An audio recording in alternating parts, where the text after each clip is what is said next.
مسئلہ یقیناً ایک ملک کا نہیں، یہ پورے عالم اسلام کا مسئلہ ہے، یہ محمد رسول اللہ کا مسئلہ ہے۔ اور قرآن کے تیسرے پارے کی آیت کے مطابق یہ 1,23,999 نبیوں کا مسئلہ ہے جن سے محمد علیہ السلام کی ختم نبوت کا ازل میں اقرار کرایا گیا ہے۔ تو شرم کے صدر کے لیے باعث شرم ہے، ان کے لیے باعث ندامت ہے کہ وہ ڈنڈے کی بات تو سنتے ہیں لیکن خدا کے دین کی بات کو نظر انداز کرتے ہیں۔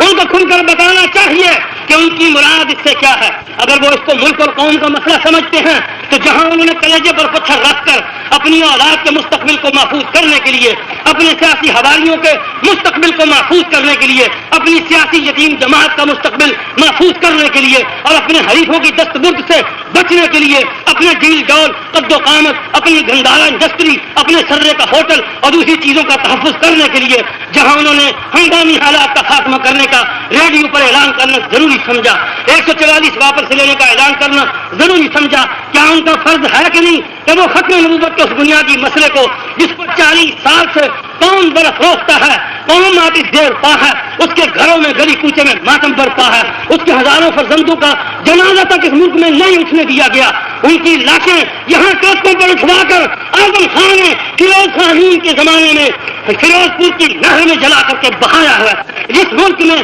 یہ قیامت برپا ہو چکی ہو، صدر سے نہیں، اس کے بعد بچوں سے نہیں، اس کے سیاسی مرشد سے، اس کے سیاسی گروپ انسان سے، اس کے بین الاقوامی مربی سے بھی پوچھا جائے گا یہ ملکی مسئلہ ہے کہ نہیں؟ اگر ہے صدر کے ذمے اس کا جواب دینا ہے کہ نہیں؟ بولیے، صدر کے ذمے اس کا جواب ہے کہ نہیں؟ ہم کہتے ہیں ہنگامی حالات ختم ہوتے یا نہ ہوتے، 144 کا حکم واپس ہوتا یا نہ ہوتا، ماشاء اللہ لگانے کا ارادہ ملتوی ہوتا یا نہ ہوتا، یا آغا شورش کی زبان میں مرزائی جرنیلوں کے روب سے معروف ہو کر یا تو تم نے محمد کی ختم نبوت کے مسئلے کو اپنے اختیارات کی میز کی دراز میں بند کرنے کا فیصلہ کیا ہے تو بھی کھل کر اعلان کرو۔ اور اگر خدا کے سامنے کسی ادنا درجے کے فاسق فاجر مسلمان کی حیثیت سے جواب دہی کا کوئی جذبہ تم میں موجود ہے، اگر 12 کروڑ عوام کی شرم تم میں موجود ہے، اگر 10,000 بیوہ عورتوں کی سہاگ کا سیافہ تم کو ملحوظ ہے، اگر 10,000 سہاگ کا سیافہ تم کو ملحوظ ہے، اگر 10,000 انسانوں کے یتیم بچوں کا ماتم تم کو ملحوظ ہے تو تم تو پہلی فرصت میں بتانا چاہیے کہ تم مسلمانوں سے مرزائیوں کو جدا سمجھتے ہو یا مسلمانوں کا ان کو جز سمجھتے ہو۔ یہ بتا بغیر کام نہیں چلے گا۔ ابھی اقتدار کی کنجیاں تمہارے ہاتھ میں ہیں، ابھی بابا امریکہ کی خواہش ہے کہ آپ کا اقتدار طول پکڑے، ابھی فرنگی بابا کی یہ خواہش ہے کہ اس کے دوست اس ملک میں دن دنائیں،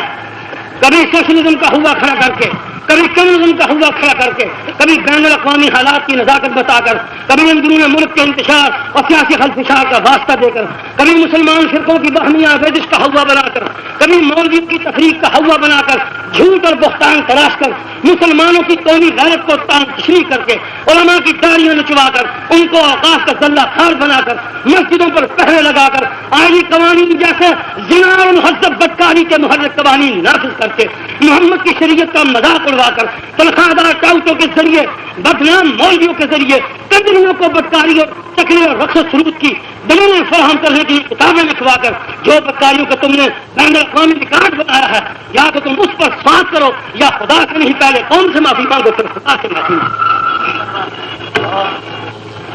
یہ معاف نہیں ہوگا۔ مجلس تحریک جمہوری مجلس عمل معاف کر دے تو کر دے، اعظم خان صاحب اپنے اقتدار سے محرومی معاف کر دے تو کر دیں، لیکن شہیدان ختم نبوت کے وارث یہ عہد کر چکے ہیں کہ وہ اس سیاسی بدماشی کا حساب چکا کر کے دم لیں گے۔ یہ جذباتی بات نہیں، انگریز کا مسئلہ نہیں، بات کہنے کی یہ ہے، سن لیجیے، لادینی نظام پر قوم کو دعوت اتحاد مل رہی، قوم نے اس کے باوجود کہ چلو کسی طرح سے وقتی جابریت اور عامریت سے نجات ملے اس نعرے کو اپنانے کے لیے بھی جان کی بازی لگائے۔ قوم کے اس جذبہ اخوت کو، قوم کے اس جذبہ اتحاد کو، قوم کے اس جذبہ قربانی کو وقتی ٹال مٹول سے آئینی کھلونے دے کر بہلانے کی کوشش مت کرو۔ یہ انقلاب نہیں ابھی آیا، یہ انقلاب کی بسم اللہ ہے، انقلاب آئے گا اور یہ بڑے بڑے مہنت، یہ بڑے بڑے جگادی اور گرو گھنٹال اس میں تنکوں کی طرف بیٹھتے نظر آئے۔ یہ آغاز انقلاب ہے، انقلاب ابھی نہیں آیا۔ جیسے پہلے کہا تھا آج پھر وارننگ دیتے ہیں کہ خدا کے خوف سے